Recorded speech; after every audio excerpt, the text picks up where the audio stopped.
chemin d'avenir. De l'espérance à la prospérité.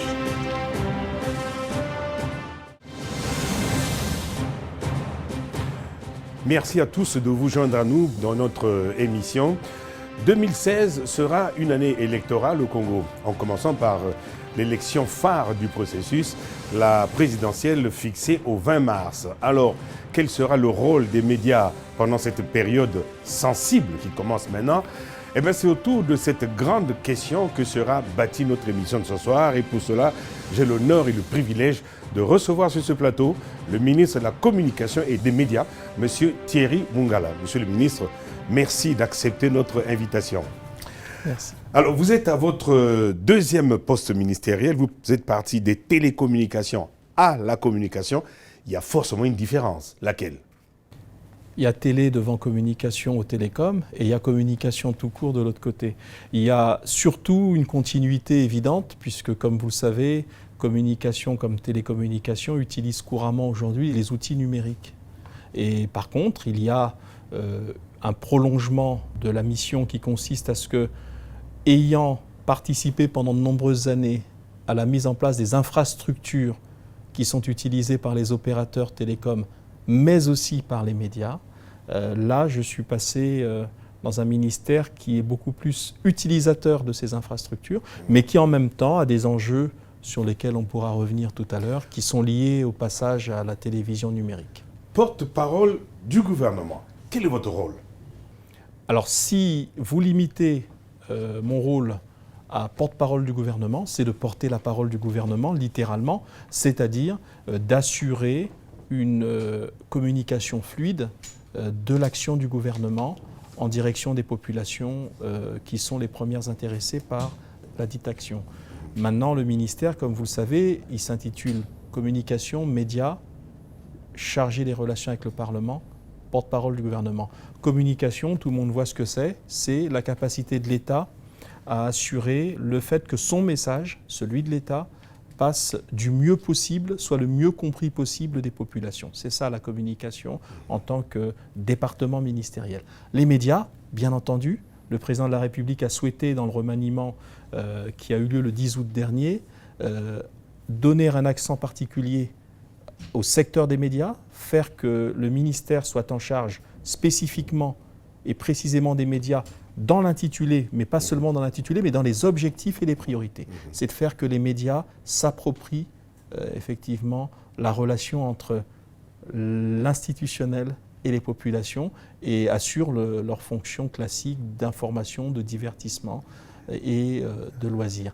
Troisième élément, c'est les relations avec le Parlement. Oui. C'est un élément très politique. C'est assurer la fluidité des relations entre l'exécutif, dont je suis membre, et le législatif. C'est une fonction qui est appelée, je vous le rappelle Jean-Claude Kakou, à avoir beaucoup plus d'influence dans les mois et les années qui viennent, parce que l'installation d'une nouvelle République avec un gouvernement responsable, encore plus responsable devant l'Assemblée nationale notamment, c'est dire que la fluidité des relations entre l'exécutif et le législatif va devenir un des enjeux politiques majeurs de la mandature ou des mandatures qui arrivent. Et enfin, vous l'avez dit, porte-parole du gouvernement, mais je viens de le définir. Est-ce qu'il arrive à vous, porte-parole, d'exprimer un point de vue personnel?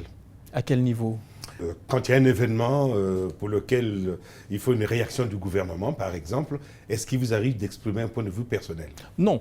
Le ministre de la Communication, porte-parole du gouvernement, exprime au nom du gouvernement la position notamment sur les sujets cruciaux, les sujets d'importance fondamentale de l'État, du gouvernement et du président de la République. C'est une prise de parole qui doit être une prise de parole lourde de sens, donc on ne prend pas la parole n'importe comment. À titre de différence entre mes fonctions précédentes que vous avez évoquées, celle d'aujourd'hui, je pense que quand le ministre des Télécoms que j'étais prenait la parole sur des dossiers techniques il y a quelques mois, à la limite, il engageait son ministère, bien entendu le gouvernement et l'État, mais dans une moindre mesure que le ministre de la Communication, qui quand il s'exprime, non pas sur les enjeux de son département, mais sur les questions d'État, eh bien, il s'exprime au nom de l'État, au nom des institutions. Et donc c'est une prise de parole qui doit être précautionneuse, qui doit être mesurée, qui doit être prudente. Voilà comment je qualifierais les choses. Je reviens sur le mot « média ». Ministre de la Communication et des Médias, c'est assez nouveau à mon avis. Quelle est la dimension introduite par le mot « média » dans l'intitulé de votre ministère?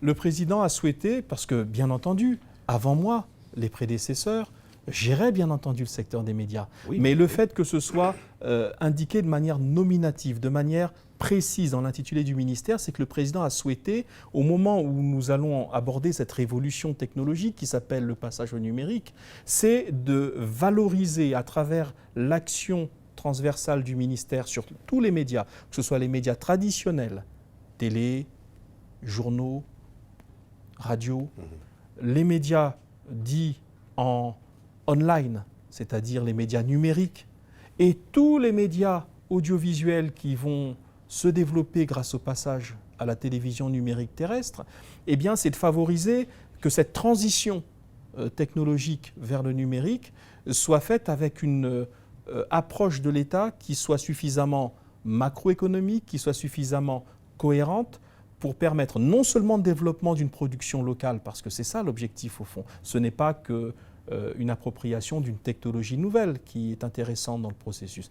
c'est le développement d'une production audiovisuelle, médiatique, communicationnelle, locale. Et c'est la possibilité, et ça, c'est la dimension à laquelle le président de la République tient énormément, c'est la résorption de cette espèce de fracture audiovisuelle, comme il y avait aux télécoms la fracture numérique, entre les zones urbaines qui sont généralement bien couvertes parce qu'elles sont très peuplées, et puis les zones rurales qui parfois manquent de relais médiatiques. Au début de votre mandat, on vous a vu visiter les organes de presse privés. Et c'est à dire que vous aurez aussi un regard sur les médias privés. Oui, je n'ai d'ailleurs pas terminé. Je crois qu'il y a eu toute une série d'événements politiques, comme vous le savez, et qui ont légèrement interrompu cette tournée des popotes, parce que je la continuerai à Brazzaville, mais aussi à l'intérieur du pays.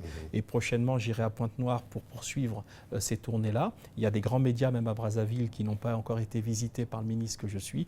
Donc, ce n'est pas un oubli, c'est simplement une question d'agenda. Deux, oui, les médias privés, le regard que nous devons avoir sur les médias en général et les médias privés en particulier, c'est deux choses. D'abord, le rôle de l'État, c'est de s'assurer d'une régulation efficace entre l'intérêt général, qui est celui de promouvoir des valeurs de paix, de démocratie, de tolérance, et les médias sont un des vecteurs principaux de ces valeurs. Malheureusement, ils peuvent aussi être, à contrario, un vecteur de violence, d'intolérance, de mensonges et d'éléments qui n'honoreraient pas et n'honoreront pas notre débat s'ils étaient malheureusement la priorité de certains médias. Donc le rôle du gouvernement, du ministère en charge des médias, n'est pas de censurer. C'est de s'assurer qu'ensemble, cet équilibre entre l'information, la liberté de cette information et l'intérêt général soit assuré. Et bien entendu, le ministère est aujourd'hui plutôt en charge des questions de réglementation, puisque vous savez comme moi que vous avez un régulateur des médias qui est le Conseil supérieur. Le Conseil supérieur, donc il y a une harmonisation qui se fait au quotidien dans la gouvernance du secteur. Voilà. Thierry Mungala, vous êtes à ce poste depuis 5 mois. Êtes-vous satisfait de votre propre bilan d'étape, je veux dire? Comment appréciez-vous la manière dont les choses fonctionnent? Bon, le bilan, il se fait en marchant.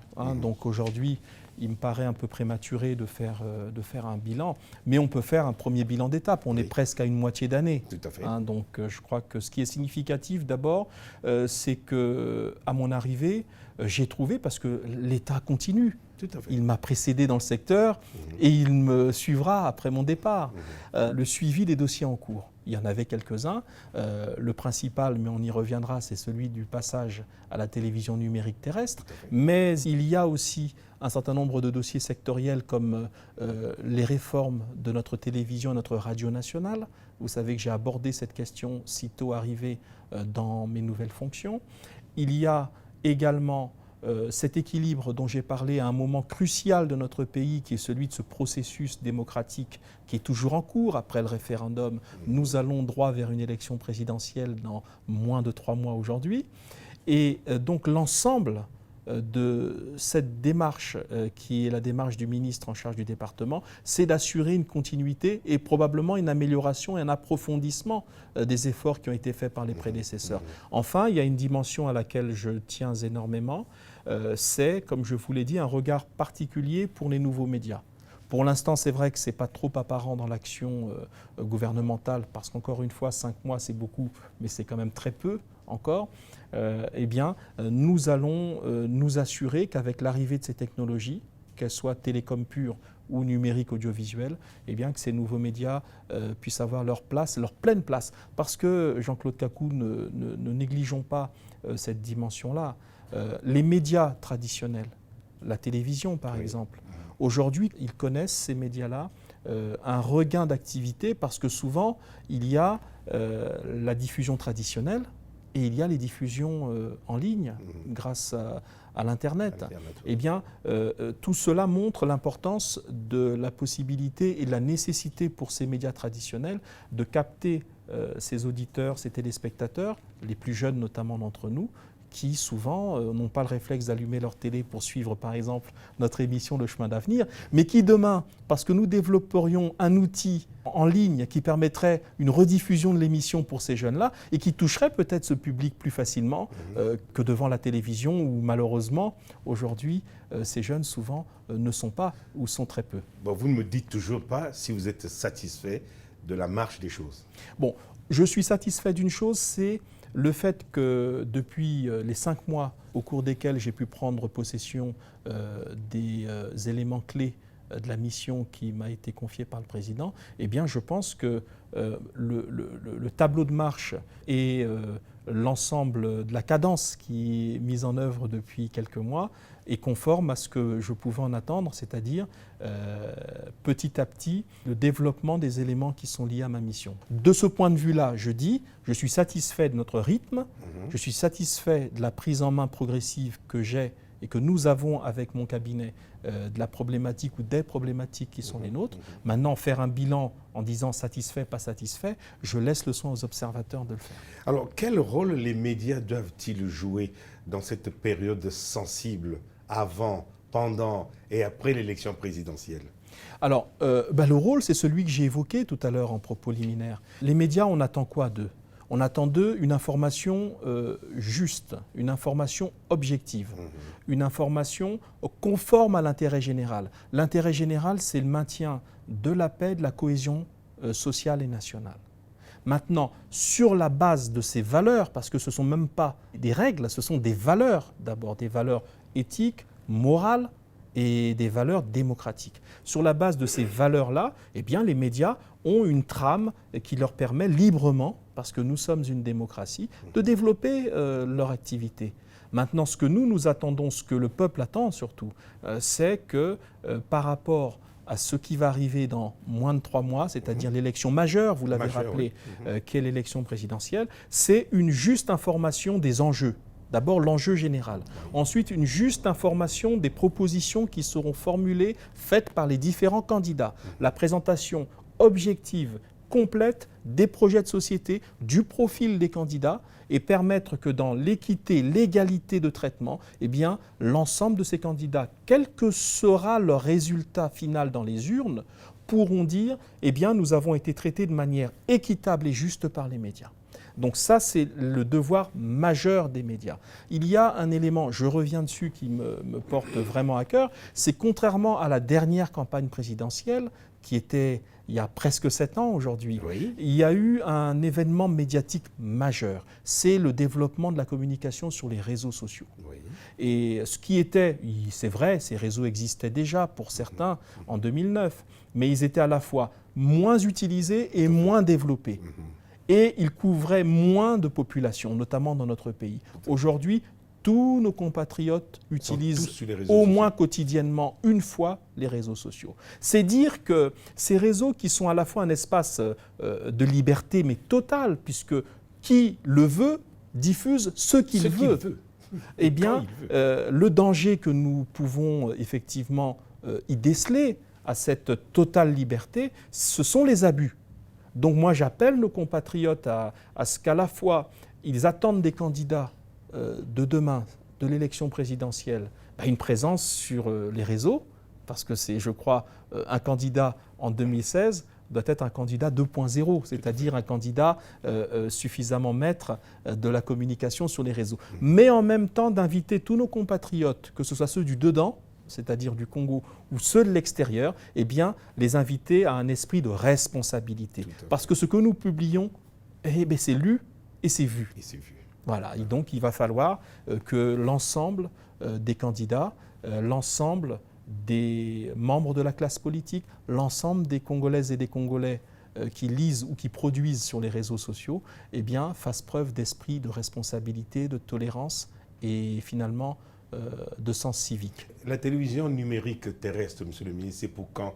Nous avons dépassé la date limite qui avait été fixée de juin 2015. Nous ne sommes pas les seuls, Dieu merci. C'est-à-dire qu'aujourd'hui, si nous prenons la cinquantaine, 53, 54 pays africains, il ne doit pas y en avoir 5 qui aujourd'hui ont rempli les conditions pour être au rendez-vous au 17 juin 2015, comme c'était prévu par la communauté internationale. Tout à fait. Bon, donc tous les autres pays africains sont dans le même cas que le Congo. Nous ne sommes pas plus en retard que l'ensemble de cette cinquantaine de pays africains qui n'ont pas été au rendez-vous le 17 juin. Maintenant, ce qui se passe, c'est que depuis lors, le processus a connu une accélération. Donc en 2 mots, comme vous le savez, le ministère des Grands Travaux et de l'Aménagement du Territoire, le ministre Jean-Jacques Bouya, le ministre Eloman Pouya, l'assistant et moi-même l'assistant, fin août, nous avons signé les accords contractuels qui nous lient à un opérateur de renommée mondiale qui s'appelle StarTimes, qui est une société chinoise,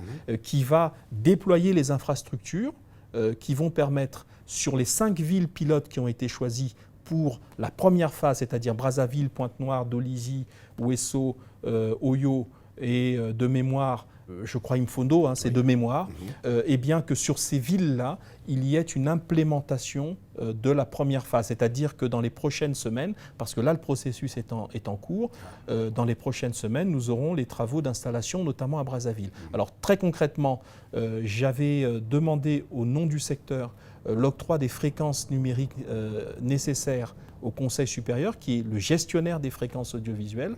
Le ministre Mvo et ses équipes m'ont répondu la semaine dernière. Nous avons donc le plaisir de vous annoncer que les fréquences ont été octroyées à la société StarTime et que la société StarTime va démarrer les travaux le 20, nous sommes le 20. Voilà. Les travaux vont démarrer cette semaine et donc nous aurons rapidement, ici à Brazzaville, des retombées concrètes de la mise en œuvre de ce projet. Alors pour le Congolais moyen qui nous écoute, juste en quelques mots, la télévision numérique terrestre, c'est quoi exactement? Qu'est-ce que ça va changer par rapport à aujourd'hui? Bon, d'abord techniquement, c'est l'utilisation d'un espace plus restreint pour mettre plus de médias que sur les fréquences classiques, analogiques actuelles. C'est-à-dire que si par exemple on mettait, c'est un exemple, c'est pas forcément l'exactitude technique, si on pouvait mettre 5 médias sur une fréquence, audiovisuelle, donc télé ou radio, on peut en mettre par exemple 30, là où on en mettait 5 sur une fréquence analogique. Sur une fréquence numérique, on en mettra beaucoup plus. Donc il y a une compression beaucoup plus importante des médias et de leur place sur la fréquence. Donc ils ont besoin de moins de place sur la fréquence, donc on peut en mettre plus. Ce qui veut donc dire que avec le nombre de télévisions, de radios que nous avons aujourd'hui, si on prend la ville de Brazzaville, si on a 5 ou 6 télévisions qui émettent sur la ville depuis notre pays, on pourra en avoir